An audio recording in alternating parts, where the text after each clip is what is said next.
Marie-Christine. Voilà, sinon tout le monde après. Evelyne, Christian. Evelyne, oui, qui était là. Avec nous, là, Guy. Une ancienne du Mont-Kémel. Rescapé. Guy et puis... Guy et Evelyne.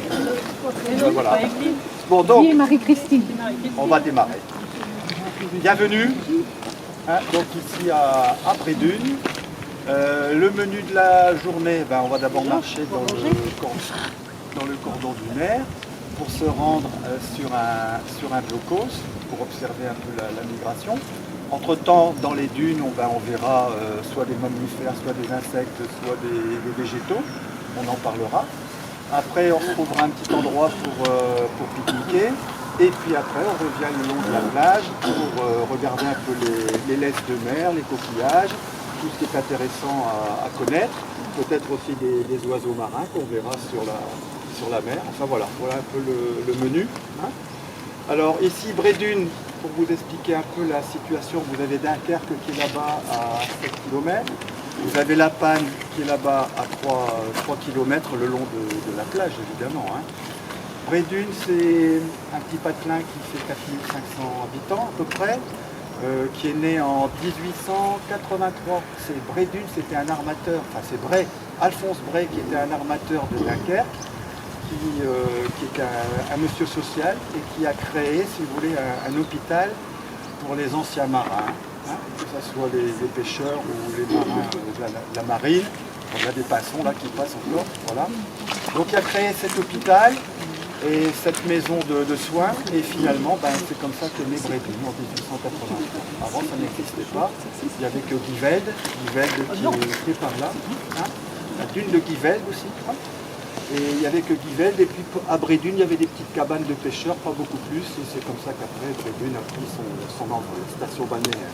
Hein. Alors, ici, on a plusieurs cordons dunaires pour vous situer géographiquement.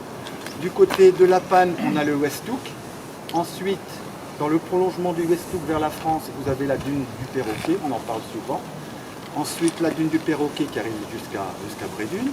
Vous avez ici la dune Marchand, et puis après, nous avons la dune de Vulve qui sera jusqu'à Lefrancouc, aux abords de Malo et Dunkerque. Voilà. Hein. Cette dune la dune Marchand, c'est une réserve naturelle nationale depuis 1974. Elle appartient au conservatoire du littoral, qui en a donné délégation pour la gestion au département du Nord. Le département du Nord, lui, a des services spéciaux pour la gestion. Hein, voilà. Donc 83 hectares, oui c'est ça, 110 hectares en tout, mais 83 qui sont réserves nationales. Et puis c'est une dune qui appartenait à Bergue, à l'entité de Bergue avant. Hein. Jusqu'en 1960, elle appartenait à Bergue. Après, bon, elle a été répartie selon les différentes communes. Et puis, il y a très longtemps, c'est l'UNICEF qui faisait la chasse ici dans la dune Marchand. Hein, voilà, au niveau historique. En cours de route, on verra des blocages, j'expliquerai un peu le mur de l'Atlantique, enfin bon, l'opération Dynamo, mais on verra ça en cours de route. Alors, n'hésitez pas à nous interpeller, s'il y a quelque chose que vous voyez, quelque chose que vous ne connaissez pas. Je ne connais pas tout, mais on est nombreux, donc tous ensemble on peut arriver à connaître plus. Hein. Donc n'hésitez pas à interpeller. Alors aujourd'hui, le vent normalement est ouest, sud-ouest. Bon, alors il y aura peut-être moins d'oiseaux que l'année dernière, mais bon, on a déjà vu quelques-uns passer, là, des passants. Voilà, alors on verra en cours de route. Hein. Ça va comme ça ?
pan déjà prennent le dessus. Et si en fait il n'y a rien qui est fait, bah, ça deviendra des broussailles. Voilà.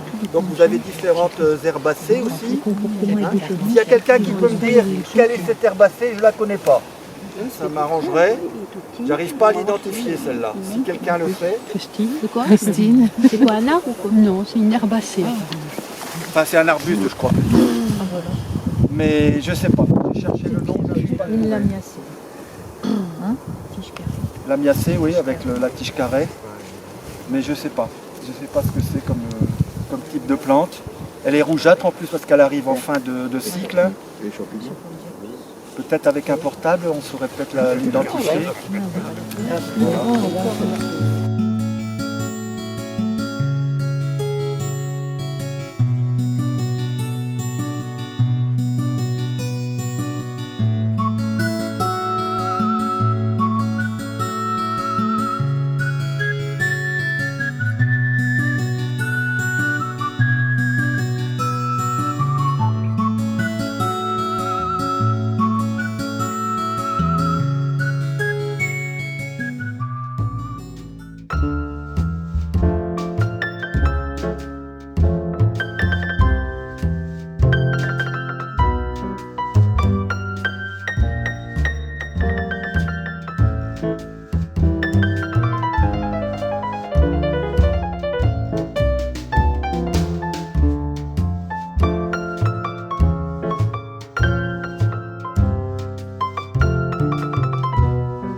Va se transformer en pluie noire. C'est consommé par les oiseaux aussi, là, cette pluie noire.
Là, il y a une grande dune là-bas, vous voyez.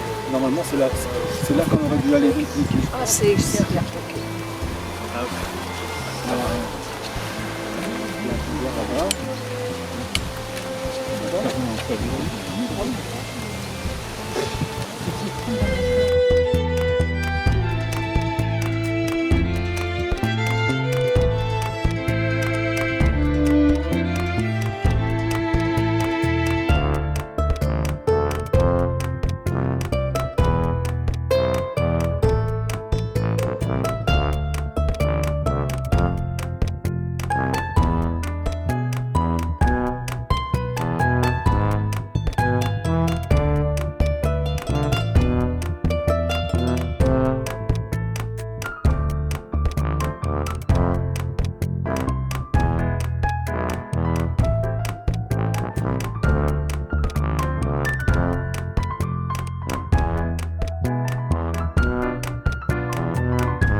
son étui protecteur. Hein? Donc ça c'est le verre parchemin. Pourquoi? Parce que ça ressemble à du parchemin. Voilà. Alors après, Ah, le test d'oursin. Ah, il est magnifique celui-là. ça c'est l'oursin grisard. Ouais, il y en a plusieurs sortes. Voilà. Ah oui. Après, ici, Voilà. Ah, voilà. un oursin commun. Ah, d'accord. Et encore Grisard. ces pics. Oh là Il y a là. des picots encore. Ouais. Regardez, avec, il est finement, on dirait un bijou. Il est finement sur Ah le oui. côté. On pourrait On en a regarder déjà tout offert à l'heure. deux. Alors, notre ami le buxin. Voilà. Avec Voilà les capsules qu'il émet. Et à l'intérieur, il y a les œufs. Ça se développe. Et puis il y a un petit buxin qui s'en va, qui part avec le courant. Et puis les marins prenaient ça. Bon, en principe, on devrait en frotter les voir. mains. Hein? Oui, peut-être. Le buxin. Voilà. Non, l'année dernière, on en a vu à la même date. Bah oui, il y a rien. Voilà. Bon, bah, ça on l'a vu tout à l'heure. Là, c'est le buxin. On va le mettre ensemble. Là. Buxin. Voilà. Encore un. Ici. Ah ouais, Un ouais. bout, un Bah, je test, peux faire ouais. passer, peut-être comme ça vous l'aurez dans les mains, vous pourrez voir la structure. Voilà. Voilà. Ici, bah ça vous le connaissez, on l'a vu Ouais, tout à la l'heure. nasse. Réticulé. La nasse réticulée. Hein, voilà. Ici, qu'est-ce que c'est? Ah ça, je ne me rappelle plus. Je suis désolé, mais on le trouve, mais je ne sais plus ce que c'est. Voilà. Donc, à étudier, mais je ne me rappelle plus le nom. Alors, toujours ici encore un buxin. Il y en a différentes couleurs. Hein. Voilà. En fonction du calcaire qui peut s'installer sur la coquille ou pas. Quel est l'animal qui va là-dedans? Bernard l'ermite. Bah, voilà, c'est Bernard qui va là-dedans. Voilà. Pacelli. Alors ça ici, Ah, on la trouve ouais. en baie de Somme. La mie. La moule d'eau douce. Non, Ah, c'est la mie. Ça mie, ressemble à la MYE, moule d'eau ouais. douce. Hein, c'est la mie, MYE. Et il y en a une autre qui s'appelle aussi la mie tronquée. Elle est comme ça, mais au lieu d'avoir les bords comme ça, de forme ovale, c'est coupé. Ah oui. Mie tronquée. Voilà, la mie. Baie de Somme, hein, on voit. Peut-être qu'il y en a ici aussi, hein, j'en ai jamais vu, mais bon. Après, bon, ça on l'a vu tout à l'heure. Le foreur là, de Rocher. La Foulade. Foulade. Voilà. Ici, la scombiculaire, pas lourde. Hein. À 20 cm en dessous du sable, vous pouvez, si vous avez l'habitude, vous creusez, vous les trouvez. Hein. Mais il y a un petit monticule. Ceux qui ont l'habitude de chercher ce genre de coquillage, ils le trouvent facilement. Alors, celui-là, c'est pareil que celui-là, que j'ai oublié le nom. Donc je ne peux pas vous en dire beaucoup plus. Mais ça ressemble à un escargot de Bourgogne. Ouais, c'est ce que j'allais Mais dire. c'en est pas un, parce que ça vit dans la mer. Escargot de mer. Oui, voilà. Tu veux pas tromper de ça, vous beaucoup là. connaissez, à la sèche avec son flotteur et le gaz. Voilà, toujours la mie. Voilà. Alors ça, c'est triste. Ah, il y a hein. un peu triste. Ah, c'est l'œuf de raie. Ouais, capsule. La capsule de raie, dedans il y a une raie. Voilà. Alors il y en a qui a des crochets et ils s'accrochent dans les algues. Elle n'est pas de cette couleur-là normalement. Ça